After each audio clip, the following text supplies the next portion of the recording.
entrando aqui, ou começando a entrar no nosso assunto, por que nós vamos trabalhar a logoterapia como teoria da personalidade? Tanto num processo logoterapêutico, aí é importante a gente definir uns termos aqui. Eu tenho um artigo lá no blog, artigos no blog na Academia do Sentido, que explicam toda essa realidade básica aqui. Mas olha só, o que acontece dentro de um processo logoterapêutico? O que é logoterapia? Logoterapia, definida pelo Instituto Viktor Frankl de Viena, é uma psicoterapia, é um processo terapêutico, psicoterapêutico, que tem bases antropológicas, na teoria de Viktor Frankl. Na teoria de Viktor Frankl e suas técnicas e métodos correspondentes. Técnicas e métodos correspondentes. Ou seja, para que você esteja fazendo um processo logoterapêutico, o que é um processo logoterapêutico? Não é uma psicoterapia convencional, e você vai ver um pouco disso na nossa aula de hoje.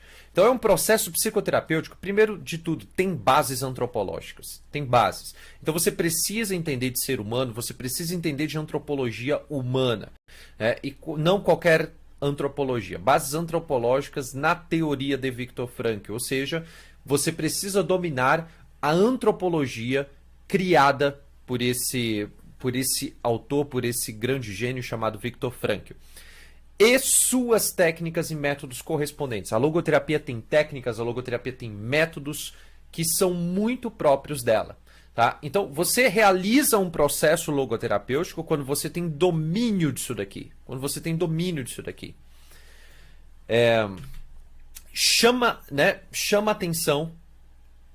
atenção aqui para o processo logoterapêutico, é um processo com enfoque na saúde. Enfoque na saúde, enfoque na intervenção. Eu costumo dizer que é exatamente o analista existencial.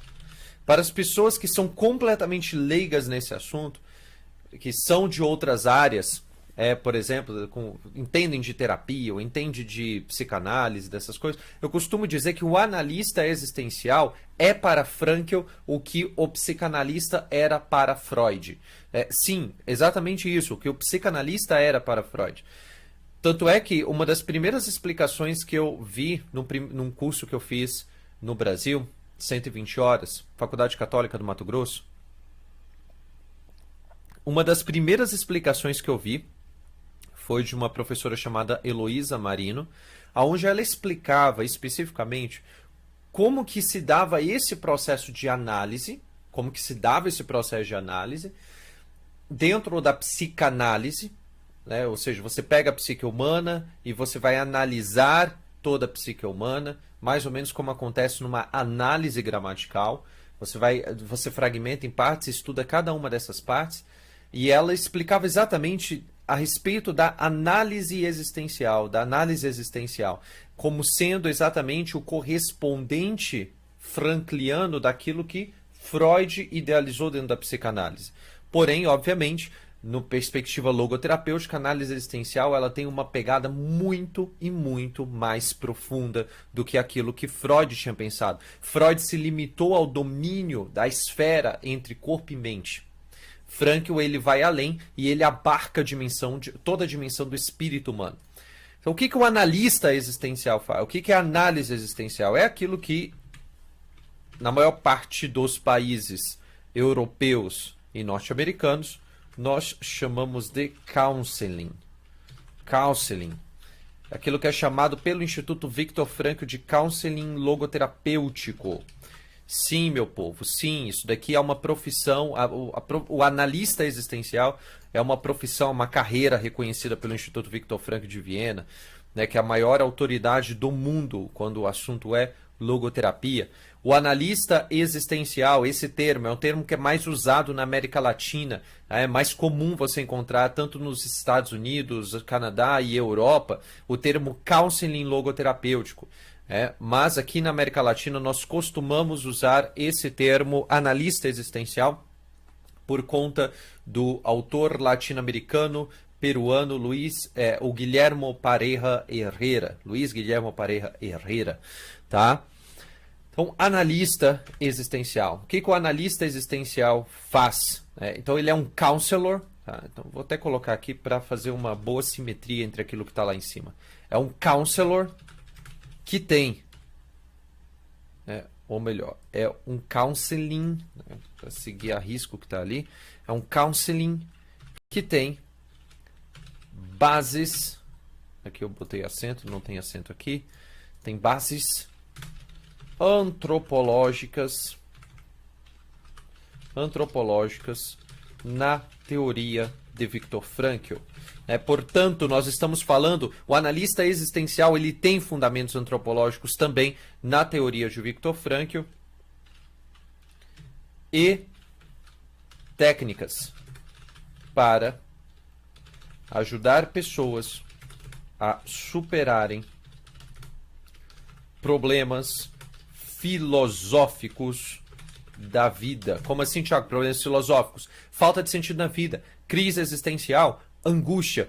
Todos esses tipos de realidades são realidades filosóficas da vida. O próprio conceito de angústia foi um conceito que entrou na psicoterapia através de toda a pesquisa filosófica que foi feita aí, tá? Principalmente por um autor chamado Søren Kierkegaard.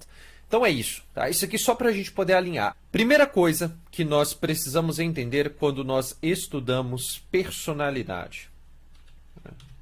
Vamos falar aqui de teoria da personalidade. Gente, isso daqui é o começo do nosso curso. Isso daqui é o começo do nosso curso. Estamos ainda aqui no nosso primeiro módulo. E por isso, não se preocupe, eu sei que vai ficar aí, talvez fique algumas dúvidas, algumas lacunas, você pode colocar isso nos comentários, tá aqui, deixe seus comentários logo abaixo. Então deixa aí seus comentários, eu vou responder cada um deles, mas se você der uma olhada com atenção para o nosso programa, eu ainda vou voltar nesse caminho da personalidade e estudar ele com uma riqueza muito maior de detalhes. Beleza? Então vamos lá. Primeiro de tudo, nós precisamos entender o seguinte: o ser humano, a gente parte desse ponto, o ser humano sempre é inédito. Sempre é inédito. Ele é aquilo que os latinos definiam como um indivíduo. Um indivíduo. O que é um indivíduo? Indivíduos significa exatamente uma pessoa que é algo que é indivisível. Então, quando eu digo que o ser humano é inédito, eu estou dizendo que o ser humano ele sempre é indivisível. O que acontece geralmente com alguns tipos de bactérias? Alguns tipos de bactérias. Você pega uma bactéria, você pode dividir essa bactéria no meio, e alguns tipos de bactéria eles vão se tornar dois seres completamente independentes. Eles têm um sistema regenerativo que os tornam seres completamente independentes. Diferente de uma lagartixa, por exemplo. Você vai lá, toda vez que você tenta pegar uma lagartixa ou jogar uma lagartixa para fora da tua casa, o que vai acontecer? Você pega lá a lagartixa, a primeira coisa que vai soltar é o rabo. O rabo da lagartixa vai cair. Mas se você for reparar bem, você foi lá, tentou pegar a lagartixa, ela escapou de você, o rabo dela caiu, você jogou o rabo dela fora. No outro dia, aquela mesma lagartixa vai estar lá na tua casa, você vai ver ela assim bem pendurado na parede da sua casa. O que você vai ver lá? Vai ver um rabinho balançando. Ou seja, o sistema da lagartixa ele se regenerou, ele regenerou aquele rabo. Então, é diferente do sistema de uma bactéria. Uma bactéria ela se regenera como um todo, se torna um outro ser diferente. A lagartixa ela regenera apenas o próprio rabo. Tiago, o que isso tudo tem a ver com o ser humano? Quando eu digo que o ser humano é um ser inédito, eu estou dizendo que esse ser humano ele é indivisível. Ele é indivisível. Ele não acontece com o ser humano, não acontece com o ser humano a mesma coisa que acontece com uma bactéria que é capaz, que tem um núcleo central de regeneração, que é capaz de se virar duas coisas independentes, duas pessoas iguais, tá? Então, quando eu digo que o ser humano é um indivíduo, eu estou dizendo que esse mesmo ser humano ele não pode ter dois dele. É impossível existir dois seres humanos iguais. Por isso, essa ideia de que eu posso aplicar o mesmo método, a mesma técnica, as mesmas coisas em pacientes diferentes, eu posso fazer as mesmas coisas em clientes diferentes que eu estou atendendo dentro de um processo analítico existencial, orientando os diferentes, essa ideia é falsa. É falsa. As pessoas não são iguais. Não acontece com o ser humano o que acontece com uma bactéria. E nem acontece com o ser humano o que acontece com uma lagartixa. Se o ser humano ele perde algo na sua vida, se ele faz alguma... se ele toma alguma decisão errada na sua vida e isso prejudica ele de alguma forma, esse ser humano, essa pessoa, ela vai se sentir culpada. Se ela é traumatizada, o trauma não desaparece, o trauma permanece na vida dela. A gente vai entender como que, dentro da logoterapia, nós lidamos com toda essa ideia do trauma, né? Toda a teoria do trauma. Mas algo acontece de fato. Se algo acontece na sua vida, esse algo, ele permanece. Ele permanece. Você não vai ser traumatizado e as coisas vão se regenerar e voltar a ser algo novo, ou melhor, vai voltar a ser as coisas como eram antes.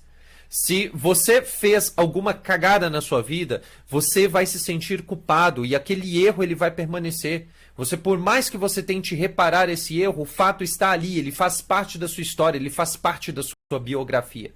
E não vai ser outra coisa diferente do que aquilo ali. Então, o ser humano, ele sempre é inédito. Então, isso daqui, ó, é o pressuposto básico de tudo aquilo que nós vamos falar a partir de agora. Então, vamos lá.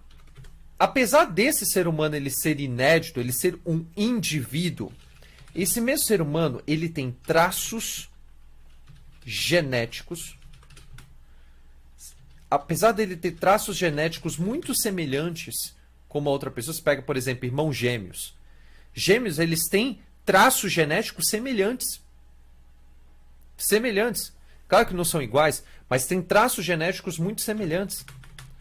Você tem, por mais que você tenha traços comportamentais muito semelhantes a uma outra pessoa, tem gente aí que faz o DISC. Eu já fiz o DISC. O que é o DISC? É uma espécie de... É um teste que mede aí, que mensura, que analisa o seu perfil comportamental. Por mais que eu tenha pessoas com perfis comportamentais muito parecidos, idênticos, perfil comportamental idêntico, porque o perfil comportamental ele vai te enquadrar em basicamente 4 padrões. Por mais que eu tenha traços comportamentais muito semelhantes aos seus, não são a mesma coisa. Eu e você não somos a mesma pessoa. Por mais que eu tenha um temperamento igual ao seu, nós não somos a mesma pessoa. Nosso temperamento é igual, o nosso perfil comportamental é igual. Alguns traços da minha genética e da sua são iguais mesmo. Se você for pegar lá os filamentos de um DNA e você vai analisar ali cada uma daquelas, enfim, cada detalhe daquele código genético, pode ser que você encontre alguns traços iguais, o meu e o seu. Apesar de nós termos tido uma mesma educação, você pega 2 irmãos aí que foram educados pelo mesmo pai, pela mesma mãe, numa mesma época, irmãos gêmeos, dá pra gente comparar muito bem.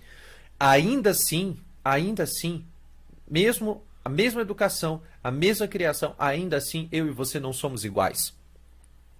Então existe algo que faz com que, apesar de alguns traços genéticos serem iguais, apesar de alguns traços comportamentais, dos nossos traços comportamentais, temperamentais serem iguais, apesar da educação, do meio em que nós crescemos e fomos educados serem iguais, existe algo em nós que nos torna completamente diferentes. Eu posso olhar para você e falar assim, cara, eu não sou igual a você. Eu não sou igual a você, eu não penso igual a você, eu não ajo igual a você. As decisões que eu tomo não são as mesmas decisões que você toma. Então eu olho para você e falo assim, cara, eu não sou igual a esse cara aí, eu não sou igual a essa pessoa que está me vendo aí agora. Não sou. O que me faz diferente de você? Eu posso parecer muito com meu pai. Muito mesmo. Eu posso ser a fotocópia do meu pai. Tanto no jeito de ser, quanto na aparência. Mas eu devo reconhecer que eu não sou ele.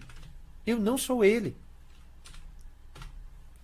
Eu não sou ele. O que me faz tão diferente do meu pai? Todos nós temos uma coisa chamada dimensão espiritual. Isso é inclusive nos grandes diferenciais da logoterapia de Viktor Frankl, é a sua dimensão espiritual. Os filósofos gregos definiram essa dimensão espiritual como uma interioridade, é a interioridade absoluta. Interioridade absoluta. Essa dimensão espiritual, que é a interioridade absoluta, é a fonte da qual irradia toda a minha identidade. Eu quero que você acompanhe esse raciocínio. Existe algo em você que não é psíquico e que não é físico, que se chama espírito. É algo espiritual. Existe uma dimensão. Você é... Quem fez aí o Logoterapia Essencial sabe disso. Você é espírito. Não é que você tem espírito. Você é espírito. Existe algo em você que é espiritual. E esse espírito, ele é reflexividade pura. O que é reflexividade pura? Significa que esse espírito, ele é ali nesse espírito que está a sua verdadeira identidade. Quando você é capaz de tocar, de conhecer essas realidades espirituais dentro de você, no fim das contas, o que de fato está acontecendo é que você está se conhecendo verdadeiramente. Verdadeiramente. Não existe autoconhecimento preso dentro de um psicodinamismo.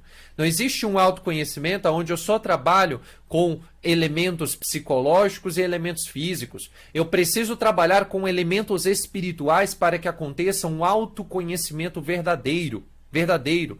Porque, afinal de contas, é na dimensão espiritual, que é a interioridade absoluta, onde está a fonte da qual irradia toda a minha identidade.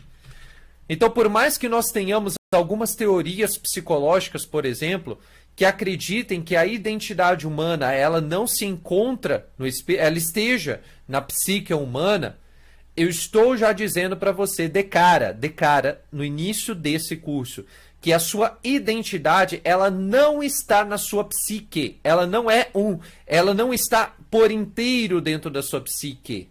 Existe algo de identitário, existe algo de único dentro da sua psique? É claro que tem.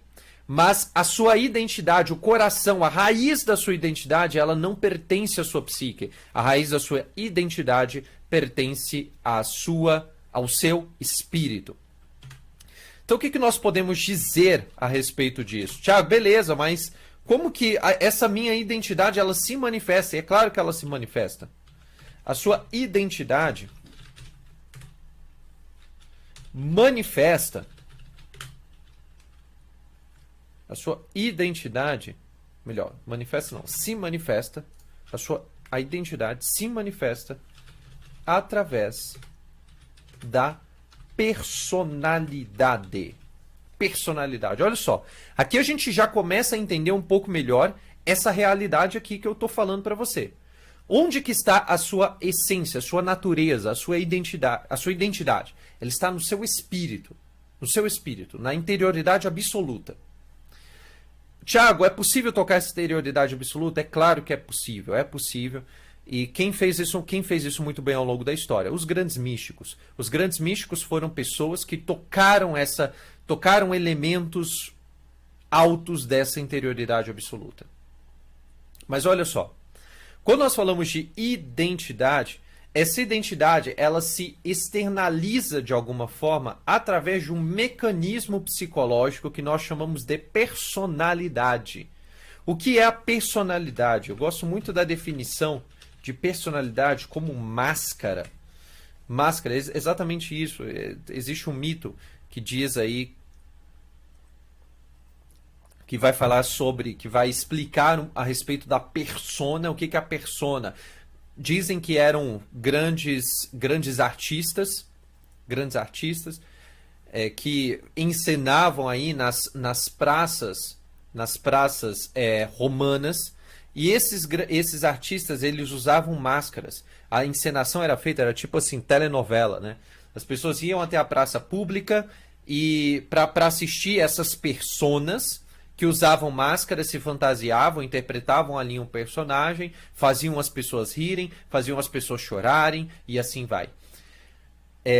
A personalidade, ela bebe dessa fonte latina chamada persona, e através dessa persona, o que é essa persona? Se nós olhamos a personalidade como uma máscara, não como uma máscara falsa, entendeu? A ideia não é que seja, a personalidade não é não traz essa ideia de ser uma coisa artificial, não. No sentido clássico do termo personalidade, ele traz exatamente essa ideia de que eu sou capaz de externar, de colocar para fora aquilo que eu tenho dentro de mim, aquilo que eu verdadeiramente sou.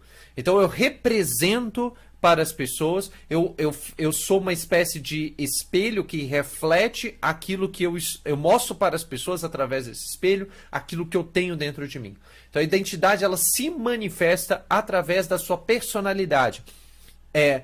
A sua personalidade é o canal de comunicação que você tem entre aquilo que existe de mais profundo dentro de você, entre a sua interioridade absoluta, a sua identidade verdadeira, com a outra pessoa que está ali se relacionando com você, com o mundo, com as coisas também.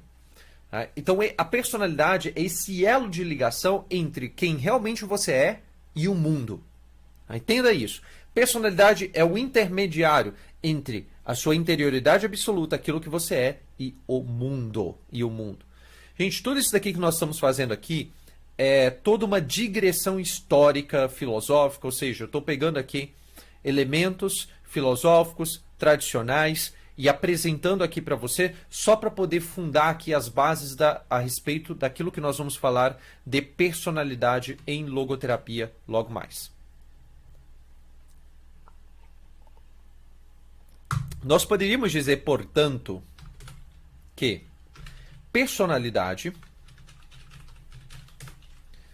é uma realidade psíquica, é uma realidade psicológica criada para exteriorizar o eu transcendental através do eu psíquico. Vamos lá. Isso daqui não é uma terminologia de Viktor Frankl, né? Não é esse eu transcendental e o eu psíquico. O eu transcendental e o eu psíquico são duas definições que eu gosto bastante de um filósofo brasileiro chamado Henrique de Lima Vaz. Um jesuíta chamado Henrique de Lima Vaz. Então, olha só. Personalidade é uma realidade psíquica criada para exteriorizar o eu transcendental. O que seria esse eu transcendental? Seria exatamente aquele eu, aquela identidade, aquele eu, é você, lá naquele campo espiritual, lá naquele campo da dimensão espiritual que existe em você. Então é o seu eu verdadeiro, é o seu eu transcendental, que se exterioriza através do quê? Do eu psíquico. O que é o eu psíquico? É a sua personalidade, é o eu que você manifesta, é o eu que você, ou melhor, nem a personalidade, é o eu que você manifesta através do seu caráter, é o seu caráter, esse eu psíquico, tá? Então, existe um eu interior profundo, é aquilo que Santo Agostinho definiu lá no século V de interior interiores. É um eu, é uma identidade que habita no interior mais profundo do ser humano e que se exterioriza de alguma forma através do caráter e através da personalidade humana. definição posta aqui, dito tudo isso, então vamos lá. Existe uma identidade que habita a sua dimensão espiritual. Essa identidade, o Henrique de Lima Vaz, vou até colocar aqui, que daqui a pouco vocês vão começar a dizer que isso daqui é de Victor Frankl. Tá? Isso aqui é de Henrique de Lima Vaz. Ou Henrique Cláudio de Lima Vaz, para quem quer ser mais preciso aí, Henrique C. de Lima Vaz. Existe um eu transcendental, um eu profundo que habita essa interioridade. É ali, esse eu, o que é? A sua identidade verdadeira. Sua identidade verdadeira. Que se exterioriza através do seu eu psíquico. Eu preciso de... a minha estrutura psíquica, ela precisa resgatar olhar para esse eu interior, e refletir o que existe lá dentro, lá na interioridade profunda. Ele precisa refletir isso psicologicamente. Ele precisa refletir isso através de atos, através de uma conduta, de um estilo de ser, de uma personalidade. Tá? Então esse eu psíquico é exatamente o reflexo desse eu transcendental. Ou precisa ser, não necessariamente será. Exatamente isso que nós vamos ver aqui. Eu preciso refletir o meu eu transcendental, mas nem sempre é isso que acontece. Como assim, Thiago? Nem é sempre que isso acontece. Eu posso abrir mão... Nem sei se tem hífen nisso daqui, deve ter, porque é uma expressão, né? Eu posso abrir mão da minha personalidade. Olha só que coisa interessante. Eu posso abrir mão de exteriorizar aquilo que de fato eu sou. Eu posso abrir mão disso. Eu posso simplesmente ser alheio ao meu eu transcendental, àquilo que de fato eu sou. Eu posso ser alheio a tudo isso. Eu posso desconhecer-me. Eu posso me desconhecer completamente. Isso é uma escolha minha. Então eu posso abrir mão da minha personalidade, mas nunca da minha identidade. Eu não posso mudar quem eu sou. Hoje a gente tem, às vezes, um espírito conformista na nossa época. Frank falava bastante a respeito desse espírito conformista, que é a ideia de que eu não posso mudar quem eu sou. Mas quando a pessoa fala eu não posso mudar quem eu sou, ela está falando que ela não pode mudar isso daqui, ó. Não posso mudar o meu caráter, eu não posso mudar a minha personalidade, eu posso. O fato é que a personalidade, ela é escolhida. Eu posso escolher moldar a minha personalidade, desenvolver a minha personalidade. Eu posso moldar o meu caráter para desenvolver a minha personalidade. Esse é que é o X da questão. A gente vai falar daqui a pouco sobre caráter e personalidade. Mas eu posso mudar o meu caráter de uma forma que eu amadureça a minha personalidade, de uma forma que eu desenvolva a minha personalidade. E sim, personalidade é desenvolvida. Essa ideia que as pessoas, que geralmente a gente ouve no senso comum, eu não posso mudar quem eu sou, não é que a pessoa esteja falando assim, ela tenha feito um encontro profundo consigo mesma.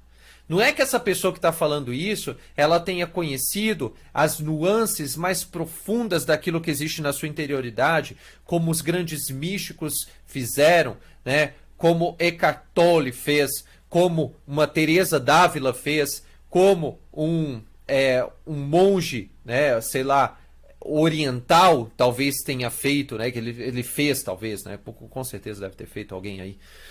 Então, olha só, eu só não conheço. Eu não conheço muito de pensamento oriental, tá? Então não me venha perguntar aí sobre questões orientais, porque o conhecimento que eu tenho é muito raso, mas acho quase impossível que um monge oriental não tenha tocado esse eu transcendental. Muito pelo contrário, eu acredito que sim. Talvez um monge sufi, né? O que é um sufi? Só para você conhecer, o que é um sufi? Um sufi é praticamente um monge muçulmano. É uma pessoa que vive aí de uma forma mais raiz toda a mística que existe dentro do islamismo. Então é claro A pessoa que está falando isso não se trata de um grande místico, porque o que são os grandes místicos? São o 0,1% da humanidade, ou 0,01% da humanidade. Não é que essa pessoa ela tenha feito uma experiência mística, tenha descoberto de fato quem ela é, tenha conhecido, tocado de fato esse eu transcendental, e agora ela está dizendo para você, eu não posso mudar quem eu sou. Não!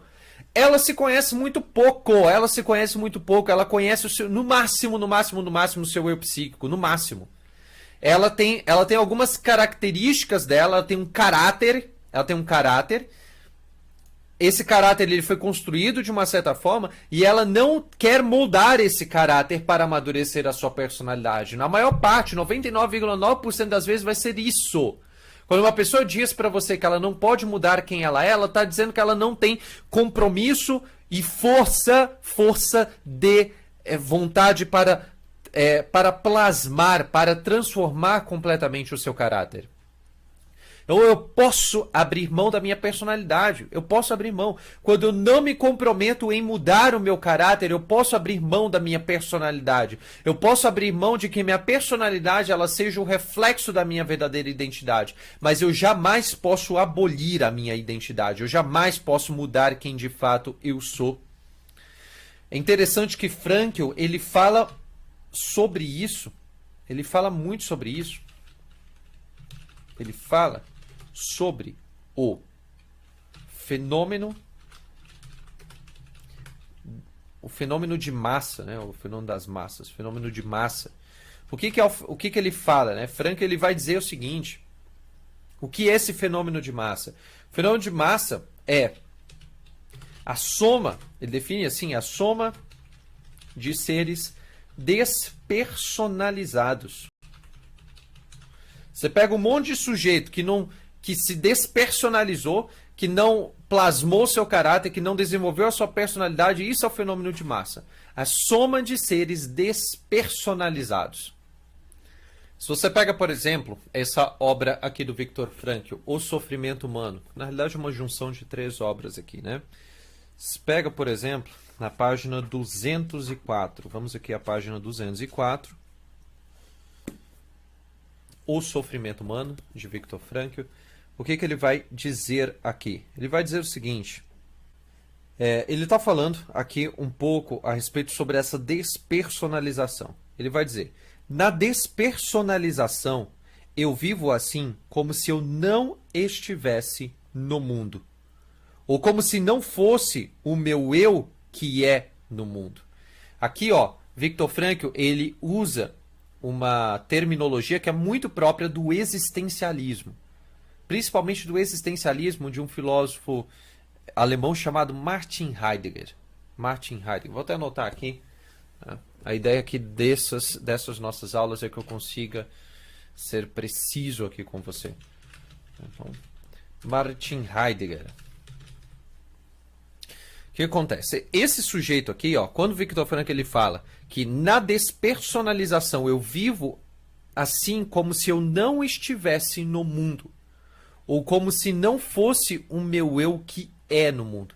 Quando Frankl ele fala sobre isso, ele está dizendo o seguinte, para Martin Heidegger, existem 2 formas de você fazer parte desse mundo. É o estar no mundo, e é o ser no mundo. Ser no mundo.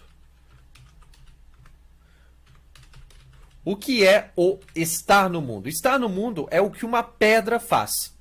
A pedra ela é uma presença passiva no mundo. Né? O estar no mundo é basicamente uma presença passiva. Enquanto o ser no mundo é uma presença ativa. Uma presença ativa. Você pode simplesmente estar no mundo, você ser um peso morto nesse mundo, você ser uma pedra nesse mundo, não fazer absolutamente nada, não assumir o seu propósito, porque no fim das contas, o que é você assumir, viver uma vida com sentido, assumir o seu propósito?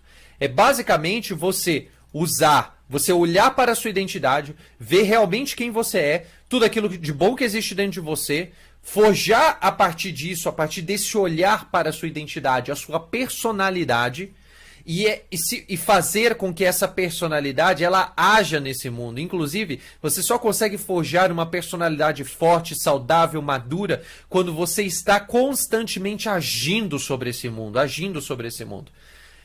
nesse momento, o que vai acontecer? Viktor Frankl está se remetendo ao pensamento de Heidegger. Ele está se remetendo a esse pensamento de Heidegger. Eu posso simplesmente estar no mundo, ser uma pedra nesse mundo, ou eu posso ser no mundo, uma presença ativa, uma presença que transforma a vida das pessoas, que transforma o mundo de alguma forma. E aí você vai conseguir entender isso aqui melhor. Eu vou ler novamente aqui a frase de Viktor Frankl. Ele diz o seguinte... Me perdi. Vai dizer o seguinte: na despersonalização, eu vivo assim como se eu não estivesse no mundo. Ou como se não fosse o meu eu que é no mundo, que age sobre esse mundo. O que é, portanto, um sujeito despersonalizado? O que é essa despersonalização sobre a qual Viktor Frankl está falando? O que é um sujeito despersonalizado? É um sujeito que é, literalmente, um peso morto no mundo. Um peso morto no mundo. Quando eu não sou capaz de ter uma personalidade, e olha só, presta muita atenção nisso.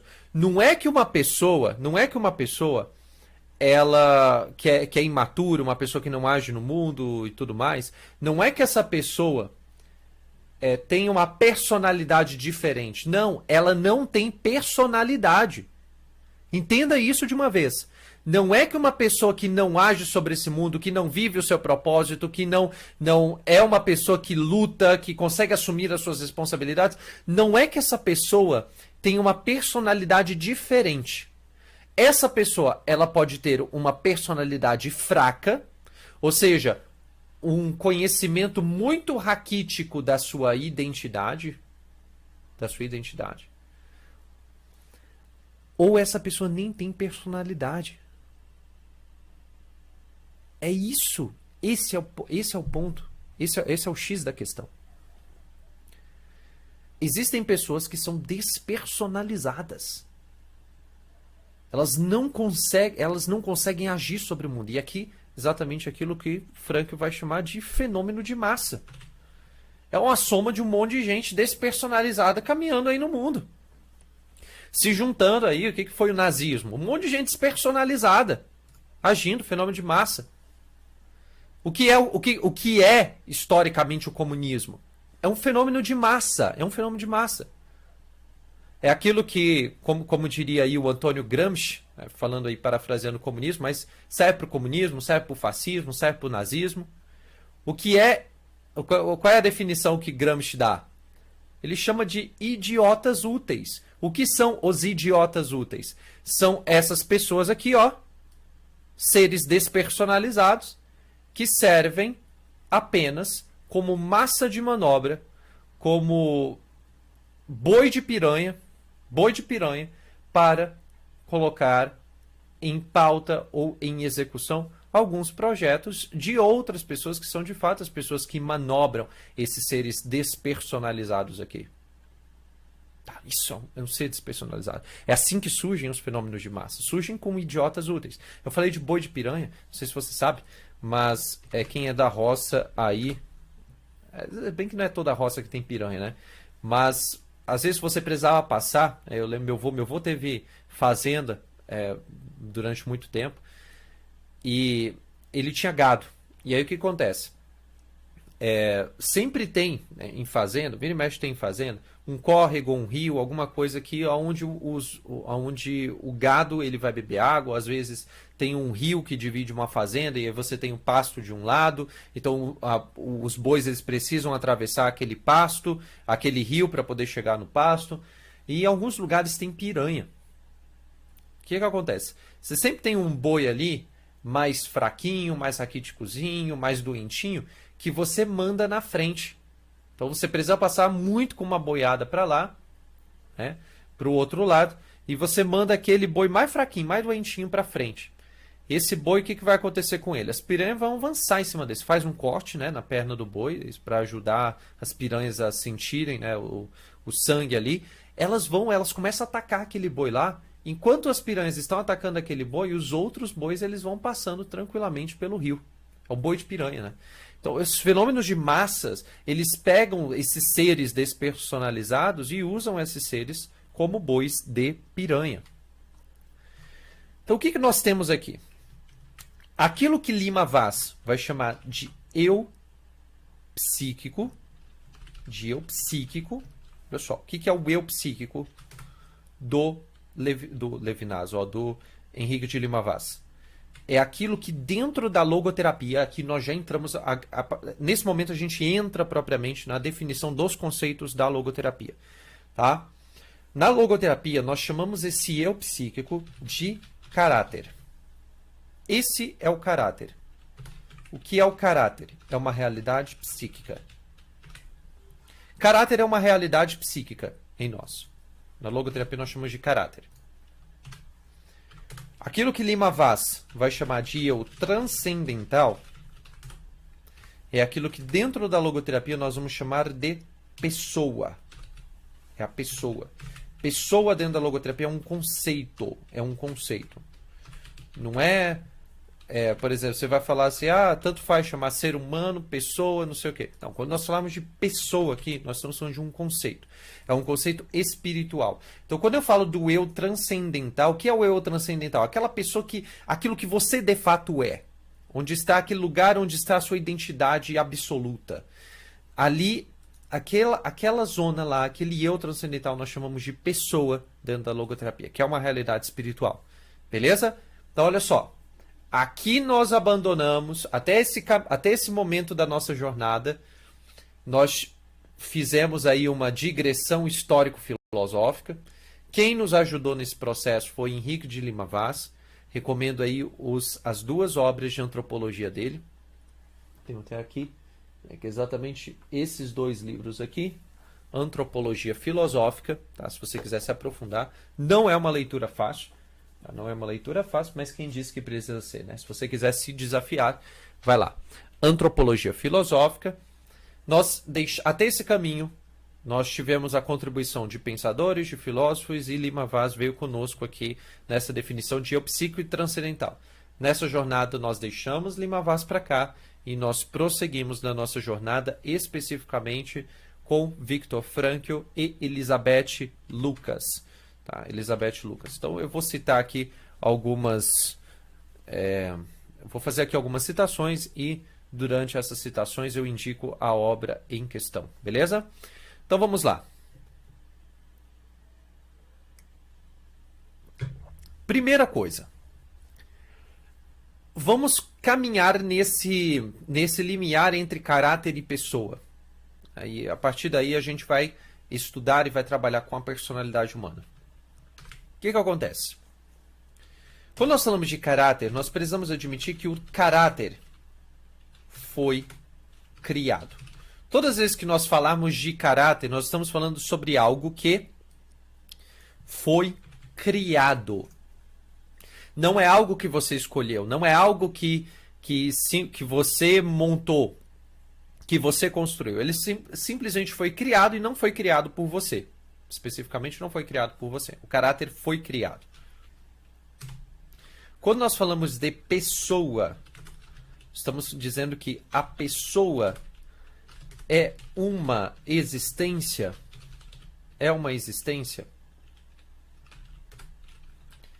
que precisa ser criada. A pessoa é uma existência que precisa ser criada. Olha a diferença. O caráter é algo que me é dado, foi criado. A pessoa, quem de fato eu sou, é uma existência que precisa ser criada. Né? E o que é a manifestação dessa pessoa? Lembra? A pessoa é o eu transcendental. O que é a manifestação dessa pessoa? A manifestação dessa pessoa é a personalidade. Vem inclusive da mesma raiz, né? Persona. É a mesma raiz da palavra pessoa, persona é pessoa, e da palavra personalidade. Tá? Então, olha só. Existe um axioma logoterapêutico. Deixa eu anotar aqui, logoterapêutico, que é muito conhecido dentro dos ambientes logoterapêuticos. Se você não conhecer esse axioma, passa a conhecer a partir de agora, que é exatamente o seguinte. Eu não preciso consentir com tudo que sou. Não preciso consentir com tudo que sou. É um axioma, é uma máxima logoterapêutica.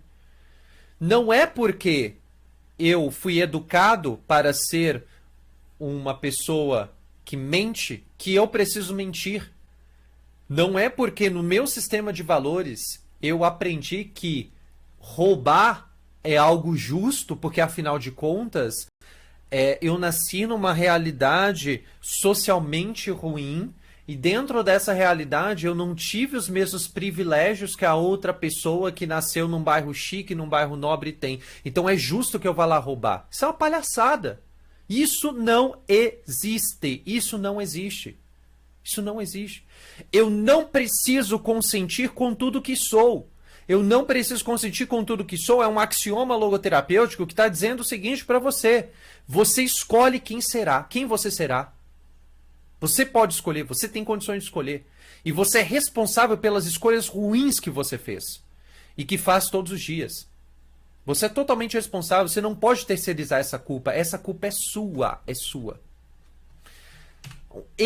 A partir desse axioma logoterapêutico é que se começa a se fundar toda a personalidade humana dentro da logoterapia. Viktor Frankl, ele teve um grande mestre chamado Rudolf Allers. O Rudolf Allers é genial. Eu tenho que fazer um curso somente para poder falar do pensamento desse autor, que é pouco difundido, infelizmente é pouco difundido no Brasil. Você nem tem obras praticamente do Rudolf Allers traduzidas para a língua portuguesa aí. Se tiver, tem uma ou duas. Pelo menos nesse momento, né? Então, olha só. O Rudolf Allers, ele entendia que o homem tem um caráter, mas é uma pessoa. Eu quero que você preste atenção nos verbos que estão aqui. Verbo ter e verbo ser. Rudolf Allers, ele diz o seguinte, Viktor Frankl internaliza isso muito bem. Ele internaliza, inclusive, cita inúmeras vezes essa definição aí de Rudolf Allers, que é a seguinte: o homem tem um caráter. Ele tem algo que ele tem. É algo que ele pode possuir ou não pode possuir, mas ele tem um caráter. O que eu tenho? Por exemplo, posso pegar esse livro aqui e posso dizer, eu tenho esse livro. Eu tenho. Ele é meu. Mas eu posso pegar esse livro e deixar ele aqui, ó. Olha só. Percebe? Que eu não tenho mais o livro nas minhas mãos, eu deixei ele ali, ele não faz parte de mim, ele não me constitui. Agora, eu sou o meu corpo. Eu sou o meu corpo. Tiago, como assim você é o seu corpo? O seu espírito é imortal, a sua psique, em certos aspectos, aspectos como memória, intuição e tudo mais, também são imortais? E como que você diz que você é seu corpo? Eu sou ser humano. Olha, a minha natureza é humana. E por definição, ser humano é corpo, mente e espírito. Eu não posso estar falando com você em espírito aqui, meu amigo. Eu não posso. Eu preciso do meu corpo. Eu sou meu corpo. É impossível você ter qualquer tipo de relação comigo se eu não tiver esse corpo aqui, ó. Então, o corpo nem é uma coisa que eu tenho, é uma coisa que eu sou. Por isso, Rudolf Allers, quando ele fala que o homem tem um caráter, mas ele é uma pessoa, ele está dizendo o seguinte: ele não tem como alterar, eu e você não temos como alterar a nossa identidade. A nossa identidade mais profunda é aquilo que nós somos, é a pessoa, é o eu transcendental. Então, Nós somos essa pessoa. O caráter, portanto, olha só, quando Allers ele coloca isso daqui, ele imprime no caráter um aspecto de mutabilidade.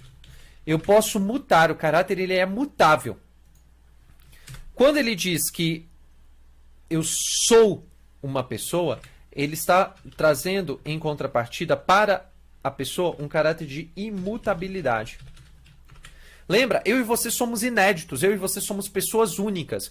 Ou seja, a nossa pessoa interior, ela não muda.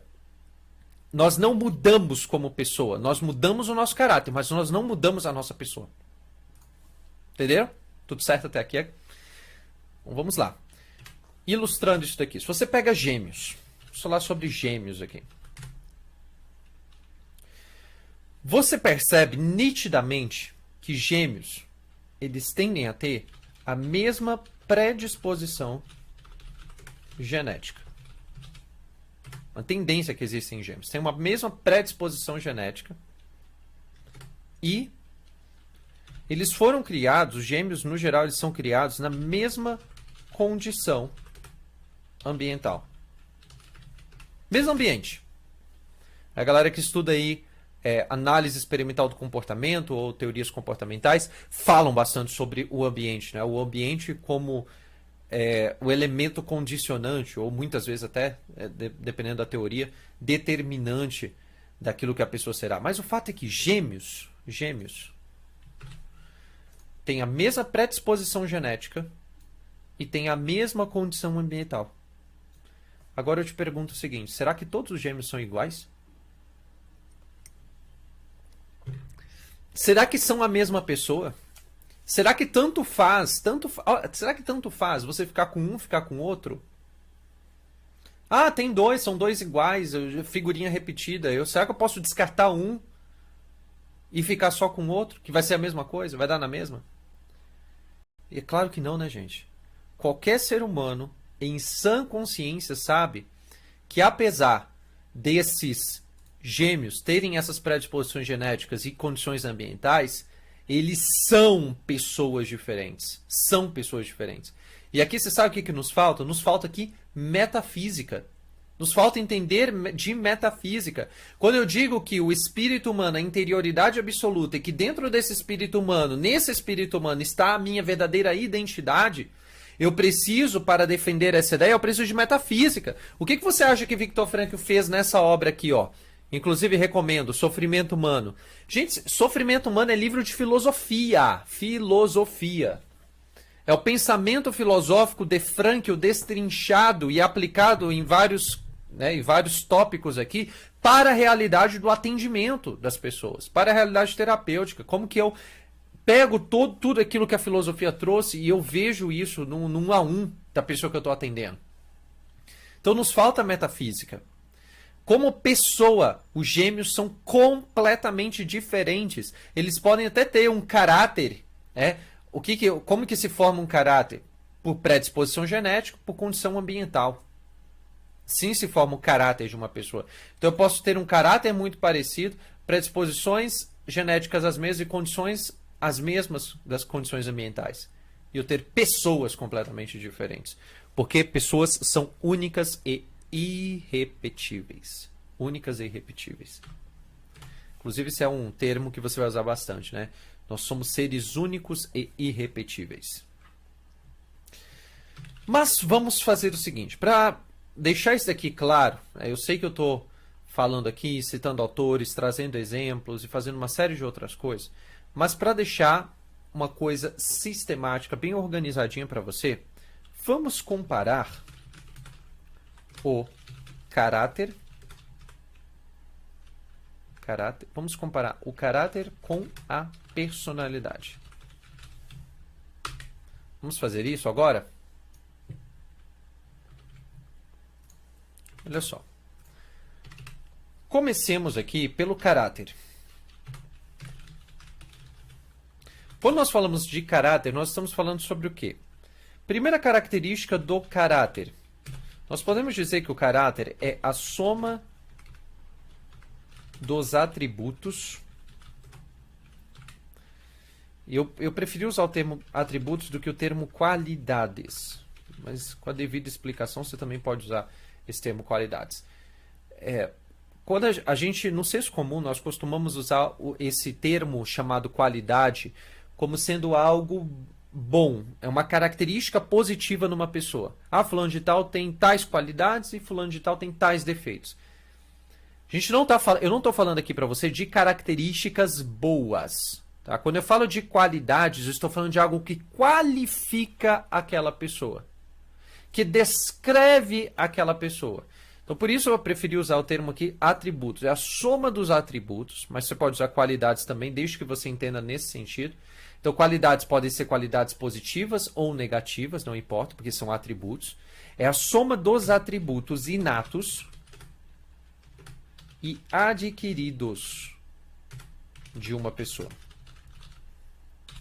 É a soma dos atributos inatos e adquiridos de uma pessoa. Isso é o caráter.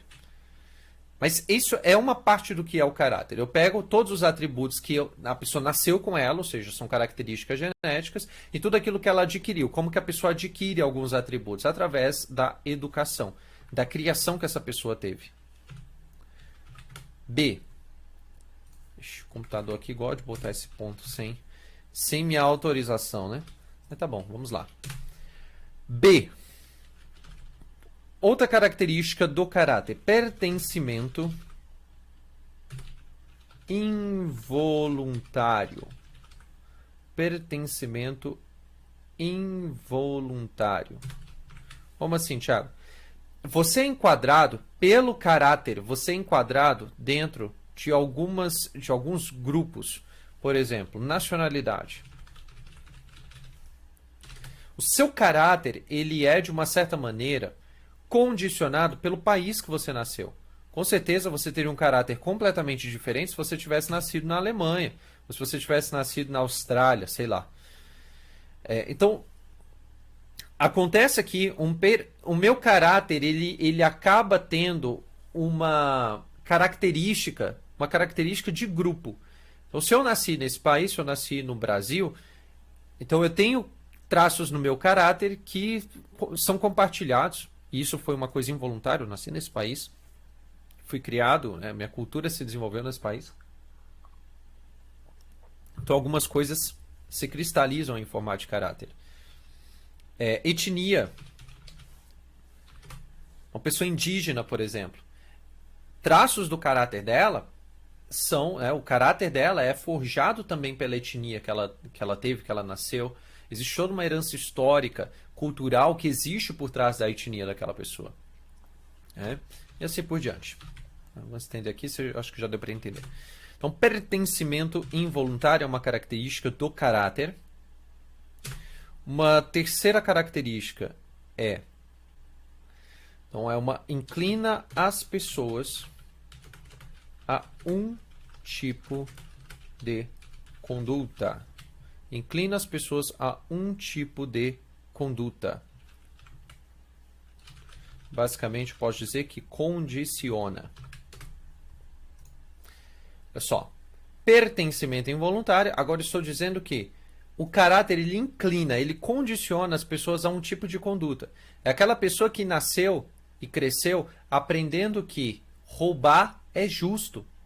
Porque muitos têm muito e poucos têm pouco. Então é justo que o que tem pouco vai lá e roube de quem tem muito. É tipo isso. Essa é a lógica perversa da desconstrução moral de uma sociedade. Olha só. Inclina, condiciona as pessoas a um tipo de conduta. Então eu posso ser, dentro do meu caráter, eu posso ter sido educado para ser uma pessoa que rouba. Eu tenho essa tendência dentro de mim. Última característica do caráter. Não é decisivo. Não é decisivo. Ou seja, o caráter, ele não tem poder humano, antropológico, para dizer quem eu sou. Ele não tem caráter, por mais que queira, ele não tem essa autoridade. Não tem autoridade antropológica para fazer isso. Em contrapartida, nós temos a personalidade. Personalidade. Que é o quê? O que é essa personalidade? Nós podemos dizer que é a manifestação individual de uma pessoa.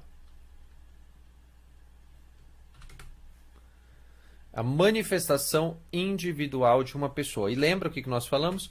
Quando nós estamos falando de pessoa, nós estamos falando de espírito. O que é a pessoa? É aquela identidade espiritual que radica, que habita o espírito humano. Isso é a personalidade, a manifestação individual de uma pessoa. De uma pessoa. Não de uma construção cultural. De uma pessoa. O que mais?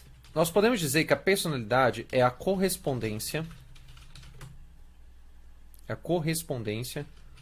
com todas as decisões biográficas de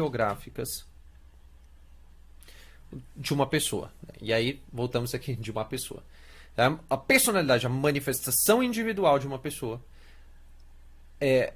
ao mesmo tempo, é uma correspondência com todas as decisões biográficas de uma pessoa, todas as decisões que eu tomei na minha vida, as minhas decisões, e quando eu falo de decisões, eu estou falando de algo voluntário. Decisão é sempre algo voluntário. Todas as vezes que eu tomei uma decisão na minha vida, existe uma correspondência biográfica entre as decisões que eu tomei lá atrás e aquilo que eu sou hoje. E aquilo que eu sou. Então, no fim das contas, eu quero que você entenda, no fim das contas, o que está construindo a personalidade? O que constrói a personalidade são as decisões.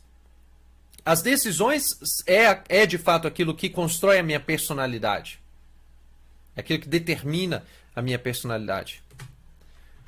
Eu não vou dar spoiler aqui, não. Vamos continuar aqui. Se a minha personalidade é aquilo que determina a personalidade é aquilo que determina o comportamento de uma pessoa. Correspondência com todas as decisões biográficas de uma pessoa determina o comportamento. A personalidade, ela determina o comportamento de uma pessoa. Quanto mais forte, quanto mais amadurecida é a sua personalidade, mais essa personalidade vai determinar as ações que você vai tomar na sua vida. Quem é uma pessoa corajosa? Nós tivemos aí grandes e grandes heróis que lutaram em guerras, pessoas que foram lá para poder defender a sua nação, que foram lá para poder defender a sua família. Quem que são as pessoas corajosas? Pessoas corajosas são pessoas que têm uma personalidade forte, uma personalidade trabalhada, uma personalidade amadurecida, e justamente por isso, por ter essa personalidade, o seu comportamento ele é simplesmente uma manifestação daquilo que existe de melhor dentro dessa personalidade. Então a personalidade ela determina o comportamento que uma pessoa vai ter. Os comportamentos de uma pessoa que não tem maturidade, os comportamentos de uma pessoa que não tem personalidade são comportamentos de massa, são comportamentos estereotipados, são comportamentos completamente alheios à decisão daquela pessoa. Ela decide, olha só, qual foi a decisão da pessoa? A pessoa ela decidiu não ter uma personalidade. Então ela é totalmente responsável por isso. Mas o que ela faz? Ela pega tudo aquilo que ela faz, ela pega todas as suas condutas, todas as suas escolhas e ela atrela a um grupo. Ela atrela a um grupo ou ela atrela a uma pessoa que tem características autoritárias. E aí está a raiz de todo conformismo e de todo totalitarismo. Última característica da personalidade, é decisiva. Olha só, enquanto o caráter não é decisivo, a personalidade ela é decisiva. Ela é decisiva. Ela diz exatamente, é a sua personalidade que diz exatamente quem você é. É a sua personalidade que monta toda, que constrói toda a sua trajetória biográfica. É a sua personalidade.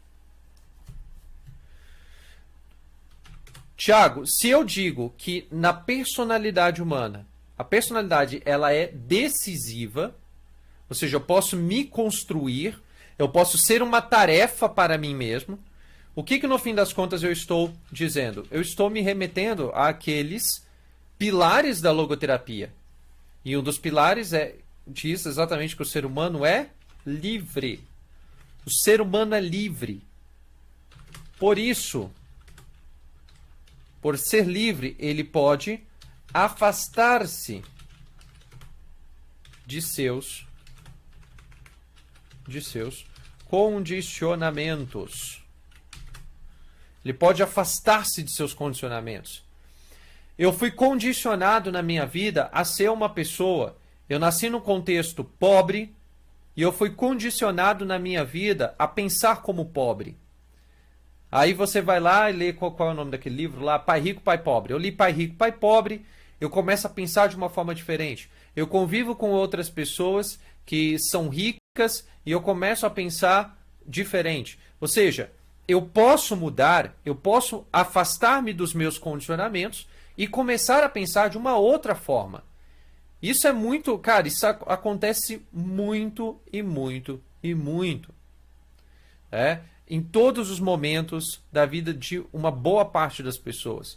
Pessoas que tinham tudo para serem criminosos, pessoas que tinham tudo para replicarem o estilo de vida dos pais, uma pessoa que tinha tudo para ser aquela pessoa que iria engordar, aquela pessoa que não iria ter dinheiro, aquela pessoa que entraria no mundo do crime, aquela pessoa que, enfim, faria uma série de atrocidades pelas outras pessoas, completamente egoísta, assim por diante. E essas pessoas, por uma decisão pessoal, elas têm uma vida, uma biografia completamente diferente do que aquilo que os condicionamentos dela apontavam para ela ser. Aquilo que a criação dela dizia que ela seria. Então aquele velho ditado, pau que nasce torto nunca se endireita, o fruto não cai muito longe da árvore, isso é balela dentro da logoterapia, isso é balela, isso não tem vez. Esse espírito, essa mentalidade vitimista não tem espaço quando nós falamos de logoterapia. Entenda isso desde já. O ser humano ele é livre, por isso ele pode afastar-se de seus condicionamentos. Exatamente isso que nós chamamos na logoterapia de autodistanciamento. O que é o autodistanciamento? É essa capacidade que eu tenho de me afastar dos meus condicionamentos. Beleza?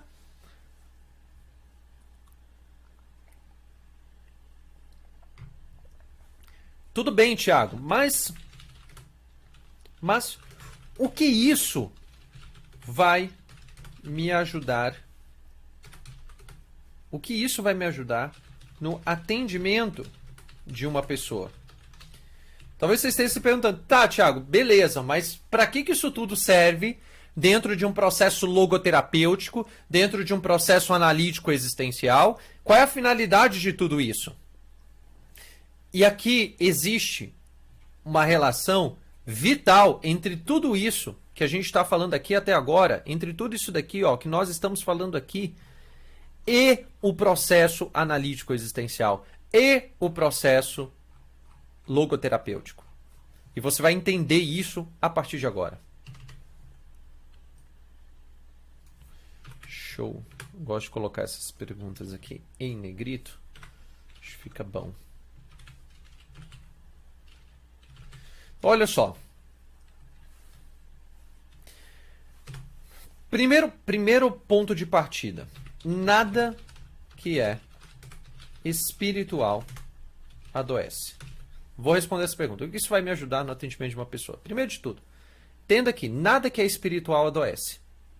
Por que nada que é espiritual adoece?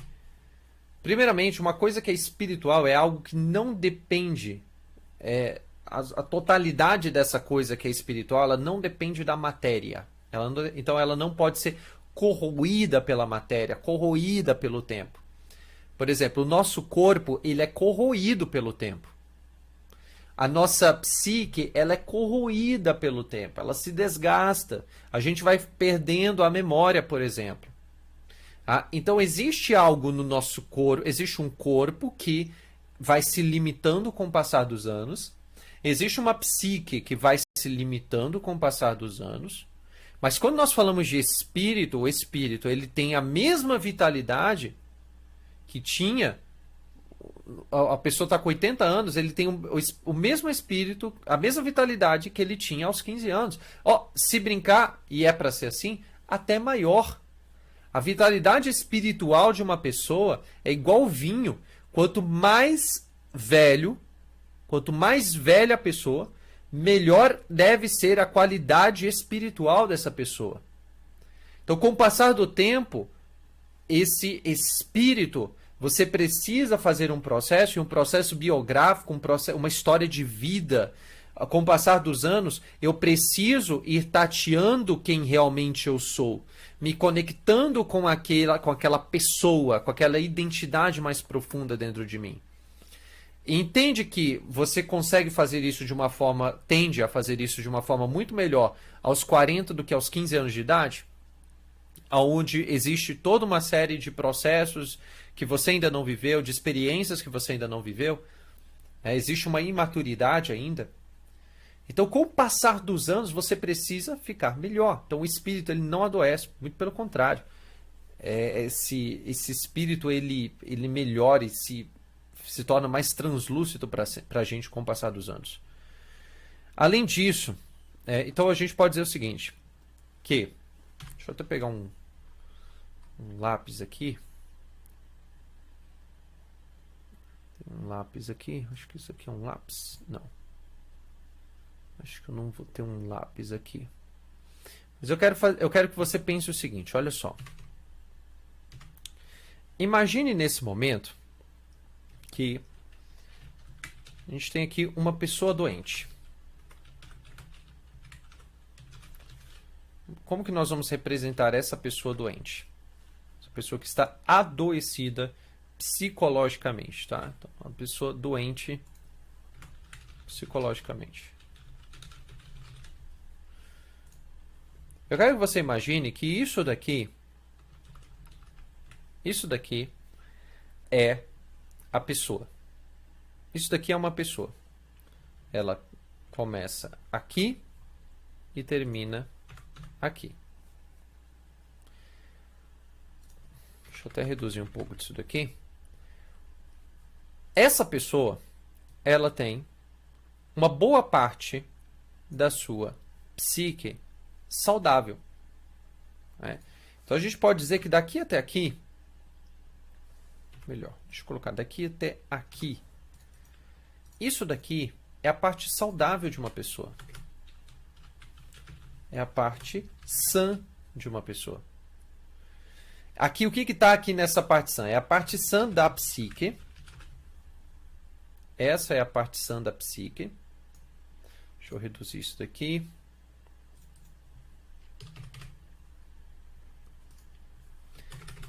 Ao passo que essa daqui é a parte doente da psique. Parte sã e parte doente.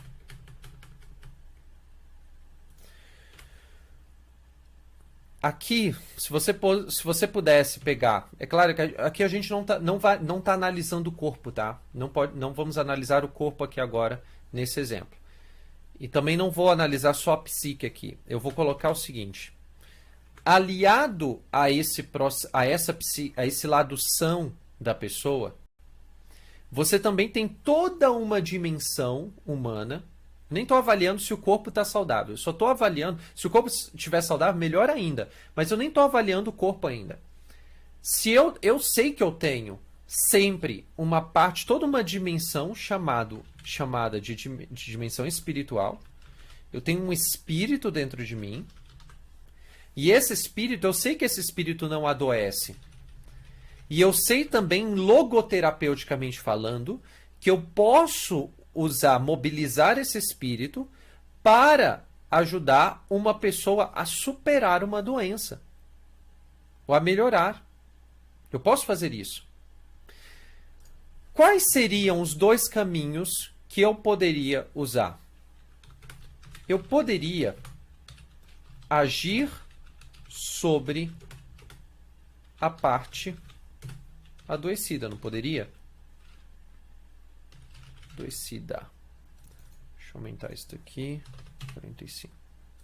Eu poderia agir sobre a parte adoecida com qual finalidade? Para reduzi-la. Para reduzi-la. Eu poderia chegar aqui, ó, e isso geralmente a psicoterapia convencional faz assim, tá? A psicoterapia convencional faz assim. Eu vou intervir sobre a psicopatologia.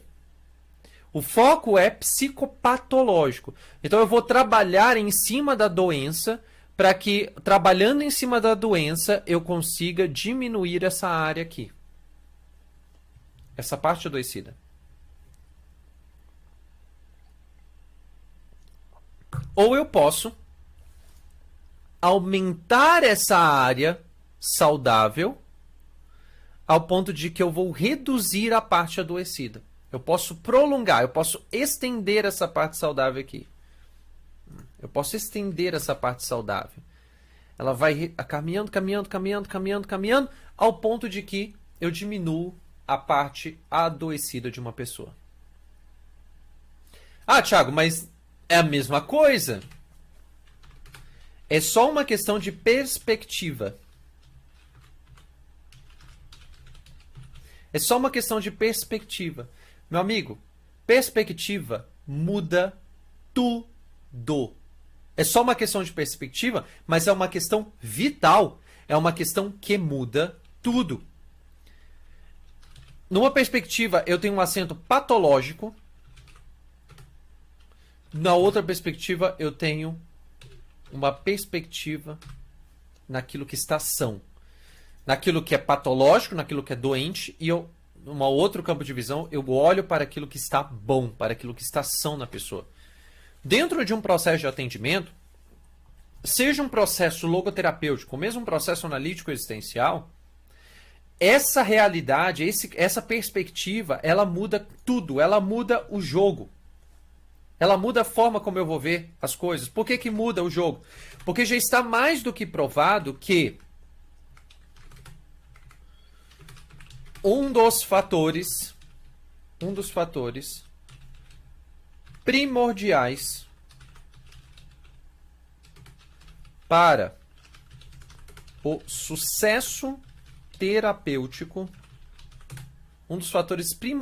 para o sucesso terapêutico, está na personalidade do logoterapeuta. Está na personalidade do logoterapeuta. Ou do analista existencial. Não adianta você pensar que é a técnica que você está aplicando, o instrumental, a ferramenta que você está usando, que vai fazer toda a diferença. Não é. Não é. Ou é em partes, né? Não é que não seja em tudo, né? Mas o fator primordial do que vai fazer a pessoa que você está atendendo dar um passo no processo, desenvolver a sua área sã, é exatamente o quê? A personalidade do logoterapeuta ou do analista existencial. Ah, Thiago, mas isso não é de Viktor Frankl. Então tá bom, vamos lá. Essa obra, gente, ó, é a nossa obra primordial. Essa aqui é a Bíblia da logoterapia, que é Psicoterapia e Sentido da Vida. Essa é uma versão mais antiga. A gente tem essa outra versão aqui, que é uma versão mais nova. Parece que o livro é maior, mas só porque as letras são maiores. E o que você tem? O que o Viktor Frankl ele fala aqui na página 1? Na página 1 do livro. Ele diz o seguinte: uma coisa é indiscutível. Se seguindo muito embora os mais variados métodos, os altos conselhos finais que se apontam são mais ou menos os mesmos, então não é a técnica aplicada em cada caso que temos de atribuir em primeira linha os resultados respectivos. Não é a técnica que cura num processo terapêutico.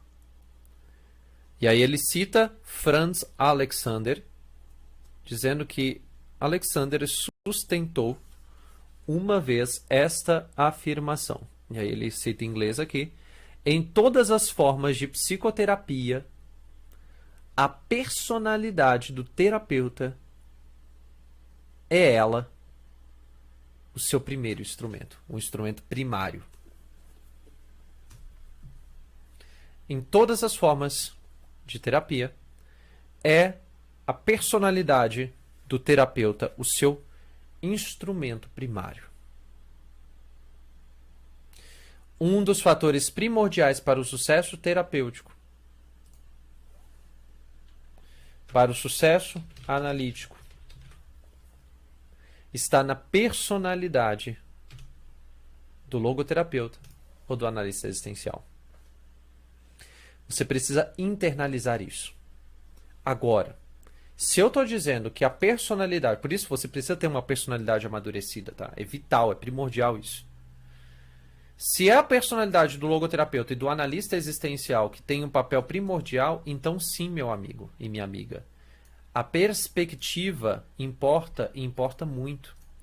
Se você está realizando um trabalho focado no patológico, ou seja, focado em reduzir isso daqui, ó, focado em reduzir esse negócio aqui, eu quero reduzir isso. O seu assento é patológico.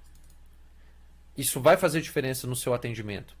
Se o seu foco é na parte sã, desenvolver a parte sã, o seu processo, ele vai ser um processo, vai ser um atendimento. Isso vai ter um impacto, melhor dizendo, sobre o seu atendimento. Se você pega aqui, ó, o livro da doutora Elizabeth Lucas, qual é o título do livro, Tiago? Logoterapia, la búsqueda de sentido. Logoterapia, la búsqueda de sentido. É uma literatura aí em espanhol.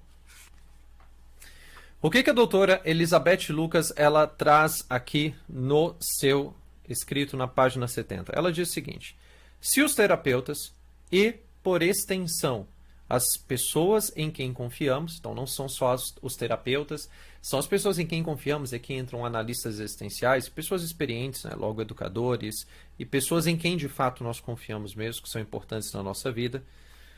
Se os terapeutas e, por extensão, as pessoas em quem confiamos têm um ponto de vista posto, apesar, olha só, além de olhar para a parte sã do enfermo, se essas pessoas, se esses terapeutas e essas pessoas que nós confiamos, elas olham para a parte sã do enfermo, principalmente naquilo que é principalmente livre nessa pessoa, na constituição intacta do espírito humano, na orientação para o sentido e na personalidade especial de cada um, se nós olhamos para tudo isso numa pessoa, apesar dos transtornos psíquicos e estados de confusão existentes, cedo ou tarde, também teremos pacientes que já não se entregarão por completo aos seus transtornos e estados de confusão, porque notarão, perceberão, em virtude da influência do seu terapeuta, olha só,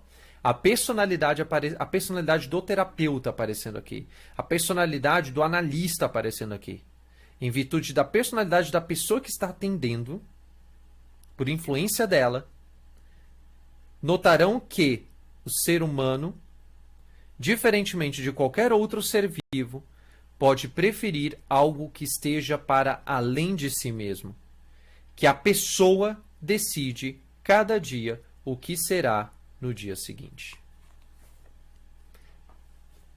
Mais nada a gente precisa dizer aqui, né? A pessoa decide quem ela será no dia seguinte.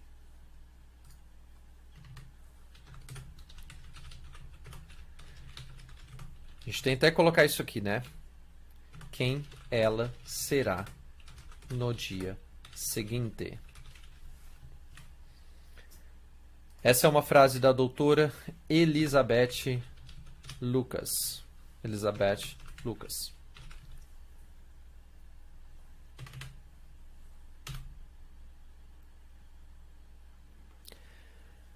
A pessoa que eu atendo, eu preciso ajudar essa pessoa que eu estou atendendo a decidir quem ela será no dia seguinte. Ah, Thiago, mas a pessoa é doente. Sim, meu amigo, eu sei que a pessoa é doente. Mas o que acontece? Todas as vezes que eu estendo a parte sã, o que vai acontecendo? Eu vou andando com essa setinha para o lado, né? Eu não tenho esse recurso aqui. Mas a parte doente, a parte adoecida da psique dessa pessoa, ela vai diminuir. Ela vai diminuir. Todas as vezes que você foca naquilo que traz sentido para a vida de uma pessoa, ajuda essa pessoa a se distanciar de si mesma, ajuda essa pessoa a autotranscender, a amar, a viver certos valores, todas as vezes que você foca nisso, mostrando para ela que ela é responsável, ela precisa decidir quem ela vai ser no dia seguinte, daqui a pouco você vai ter uma pessoa que vai aos poucos se tornar uma pessoa mais saudável. Falando aqui para logoterapeutas, tá? A gente fala que quando a gente fala de doenças, transtornos e toda essa realidade que aflige a psique humana, quem vai intervir sobre isso? Aqui eu estou falando com os logoterapeutas. Os logoterapeutas eles vão intervir. Só que o analista existencial é uma pessoa que também, né, diante dessa realidade, ele tem um papel vital também. Ele também pode contribuir nesse sentido, fazendo com que a pessoa decida quem ela será no dia seguinte. Ele não vai fazer tratamentos aí terapêuticos, mas ele pode ajudar a pessoa a se tornar responsável pela vida que tem, a decidir, a não deixar que uma crise o domine, a desfazer um certo espírito de vitimismo que ainda insiste em habitar aí as mentes humanas, as nossas mentes, né? Então uma coisa é fato, a doença limita uma parte da pessoa. A doença limita uma parte da pessoa, mas nunca retira sua dignidade. Elizabeth Lucas defende isso, né? Nunca retira a dignidade de uma pessoa. Nenhuma doença tira a dignidade de uma pessoa. Tira. Tiago, é porque você é uma pessoa que não viu ninguém definhando na cama de um hospital. Cara, eu não só vi, como eu vivi isso. Eu não só vi, como eu acompanhei só em hospital algumas dezenas de pessoas que estavam morrendo num leito de um hospital, que estavam ali definhando por conta de um câncer terminal, que estavam definhando. Eu vi meu próprio avô definhando dia após dia, dia após dia, dia após dia, numa cama de um hospital. E eu vi exatamente ali que a doença, ela não retira a dignidade de uma pessoa. Porque eu vi o meu avô sofrendo sem dar um único pio, sem nem reclamar da vida. E sempre estando com um sorriso no rosto, quando as pessoas iam visitá-lo, se interessando, sabendo que ele estava sentindo dor, mas se interessando em ouvir as histórias que a gente tinha para contar para ele. Foram vários e vários meses dessa forma. Então ali, aquele homem, ele sofreu de uma doença, foi com essa doença até o túmulo, mas em nenhum momento ele perdeu a sua dignidade. Eu vi um Karol Wojtyła, né, um dos maiores estudiosos do pensamento de Max Scheler, né, um João Paulo II, saindo da sacada lá da Basílica, nem sei se é da Basílica de São Pedro, mas enfim, né, lá no Vaticano, saindo na sacada de eu acho que era da Basílica de São Pedro, né, da Basílica de São Pedro lá,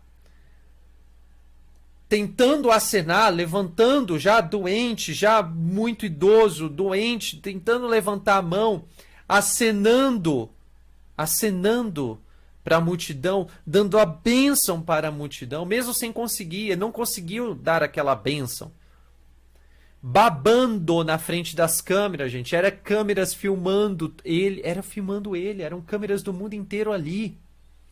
Ele lá todo curvado, assim, todo curvado, babando na frente. Aquele homem não perdeu a dignidade, muito pelo contrário. Ele fez com que a luz da sua personalidade, a luz de uma personalidade amadurecida, de uma identidade muito bem delimitada, uma identidade muito bem conhecida por ele mesmo, transparecesse naquele momento. Ele não precisava sustentar uma autoimagem. Uma autoimagem que é própria de uma pessoa despersonalizada ou com uma personalidade muito fraca. Ele simplesmente acenou, babando, para as câmeras e os holofotes do mundo inteiro, registrando aquele momento, sem se preocupar com a imagem que ele transpareceria para a multidão. Uma doença não é capaz de tirar a dignidade de uma pessoa. E, meus caros, eu estou falando demais, então a gente vai caminhar aqui para o final da nossa aula. Deixa que mais lá para frente a gente vai trabalhar com mais detalhes aí a personalidade humana. Tá? Então não se aflige, eu sei que tem muitas questões que a gente ainda precisa tratar. Mas é isso aí. Eu só gostaria de terminar aqui com mais um trecho aqui do livro da doutora Elizabeth Lucas. É uma autora que eu gosto muito, muito, muito. Tive a oportunidade de entrevistá-la. Inclusive, se você ainda não leu a minha entrevista com a doutora Elizabeth Lucas, eu sugiro que faça o download desse material, tá? No blog da Academia do Sentido. E o que eu vou mostrar aqui para você nesse exemplo que ela traz? Existem traços que atentam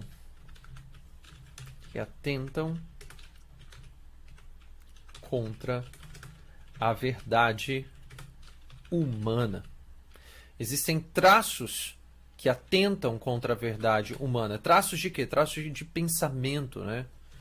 Traços de pensamento que atentam contra a verdade humana.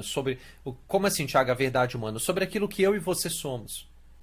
Que dão uma ideia errada do que a pessoa que você atende é. Que trazem para nós uma ideia errada do que, de fato, as pessoas que nós amamos são. Esses traços de pensamento foram chamados de pandeterminismo. Pandeterminismo, quando eu acredito que tudo me determina, então eu sou uma vítima das pessoas, sou uma vítima da história, eu sou uma vítima dos meus traumas. Pandeterminismo. Nós temos aí o psicologismo. Nós temos o reducionismo.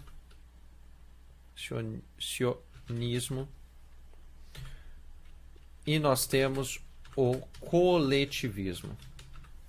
Todos esses são sistemas de pensamentos, traços, eu nem sei se traços é bom, acho que sei lá, vamos colocar aqui, sistemas de pensamento que atentam contra a verdade humana. O primeiro deles é o pandeterminismo, seguido de psicologismo, reducionismo e coletivismo. Mais uma vez, nessa mesma obra da doutora Elizabeth Lucas, página 72, ela diz o seguinte. Só para você entender, tá? Ela vai falar aqui a respeito de uma mãe, é um caso real, Elizabeth Lucas, ela sempre traz casos reais. Uma pessoa, né, uma logoterapeuta com uma bagagem clínica gigantesca. E aqui ela vai falar sobre uma mãe uma mãe jovem que acabou ficando grávida, né, e o filho não foi desejado. O filho não foi desejado. Existe uma ideia assim, fulano de tal dá problema porque ele não foi desejado, eu não desejei o meu filho, e aí ele está traumatizado, coitado, não sei mais o que. Então ela vai combater exatamente essa ideia aí. Ela vai dizer o seguinte: o pandeterminismo sustentaria que esse afastamento do filho pela mãe deverá conduzir inevitavelmente a uma relação mãe-filho alterada durante toda a vida. Justamente pela mãe rejeitar o filho, essa relação ela vai ser comprometida pelo resto da vida. Aí ela coloca, isso é o que nós chamamos de programação. Então nós poderíamos até dizer aqui que o pandeterminismo ele gera traz essa ideia de programação. Uma ideia causal, né? Se eu fizer isso, então tal coisa vai acontecer. Se eu pego essa caneta e deixo essa caneta cair, né? Se eu solto essa caneta, ela vai cair. Então ela vai cair. Isso é uma lei de causa e efeito que eu posso aplicar a coisas, mas eu não posso aplicar essa mesma lei de causa e efeito a seres humanos. Então, pandeterminismo sustentaria exatamente enfim, acabei de ler. O psicologismo sustentaria que se produziu uma gravidez não desejada devido às aspirações e complexos neuróticos da mãe. Olha só, o psicologismo, e aqui a nossa principal referência de psicologismo, a logoterapia faz, é o psicologismo freudiano, psicanalítico, vai dizer exatamente o seguinte: desmascarar. Ela vai tentar é uma noção de desmascarar. Nem sei se existe isso. Desmascaramento. Será que existe? Desmascaramento. Não existe. Desmascarar. Desmascarar.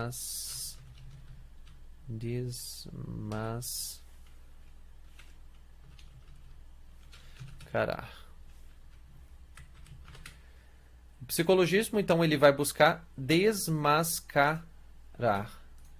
Vai tentar desmascarar a mãe, né? Decifrando aí, falando tudo, né, a respeito das suas aspirações, dos seus complexos neuróticos e assim por diante.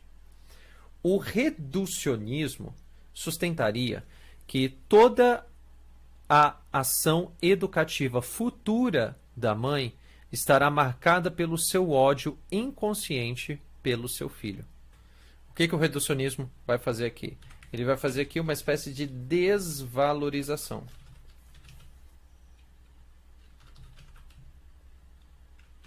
Desvalorização.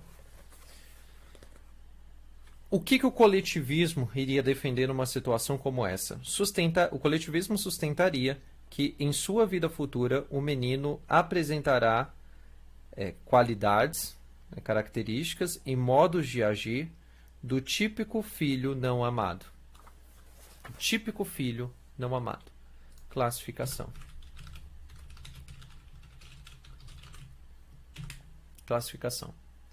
Percebem que todos esses sistemas de pensamento que atentam contra a verdade humana, no fim das contas, são sistemas de pensamento que tornam o ser humano o quê? A pessoa que a gente está atendendo, tudo isso transforma a pessoa numa vítima. Ela é vítima. Por programação, por desmascaramento, não existe isso, mas seria a melhor forma de usar aqui. Por desvalorização, por classificação, tudo isso é uma forma de você dizer que a pessoa não é responsável. Ela é vítima de tudo que aconteceu com ela. E como que a logoterapia vê isso? A Elizabeth Lucas continua. O que diria a logoterapia a esse respeito? Sustentaria que tudo continua aberto para a mãe e para o filho, que ambos podem crescer, desenvolver-se no amor mútuo e que a mãe, graças à sua dimensão espiritual intacta, que não adoece, tem a liberdade para mudar sua atitude a respeito do filho e aceitar sua existência como uma tarefa cheia de sentido, como uma tarefa de cujo cumprimento ela tenha a responsabilidade, mas com cujo cumprimento ela também amadurecerá para uma nova personalidade. Com isso, nós finalizamos essa nossa aula, que eu sei que foi longa mesmo, mas enfim, né? Nossa aula inaugural.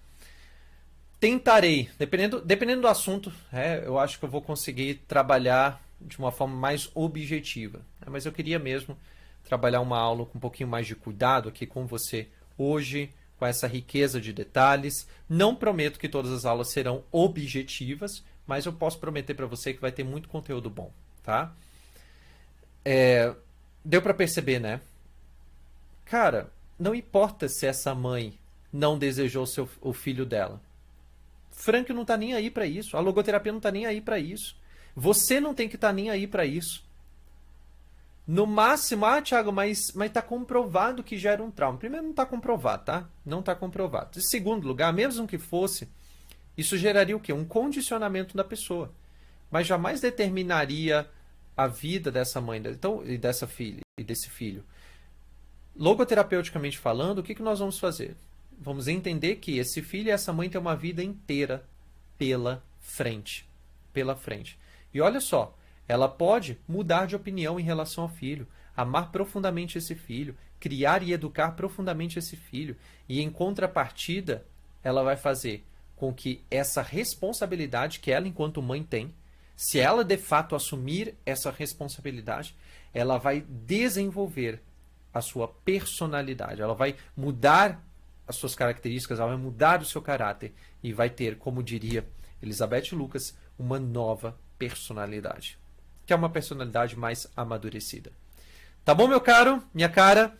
Espero que você tenha gostado dessa aula, que tenha aprendido pelo menos nessa aula, né? Não sei se você gostou não, mas se você aprendeu alguma coisa, eu já fico feliz. Deixa todas as suas dúvidas na parte dos comentários e deixa também o que você achou dessa aula na seção de comentários logo abaixo. Tá joia? Grande abraço para você e nos vemos lá na nossa próxima aula.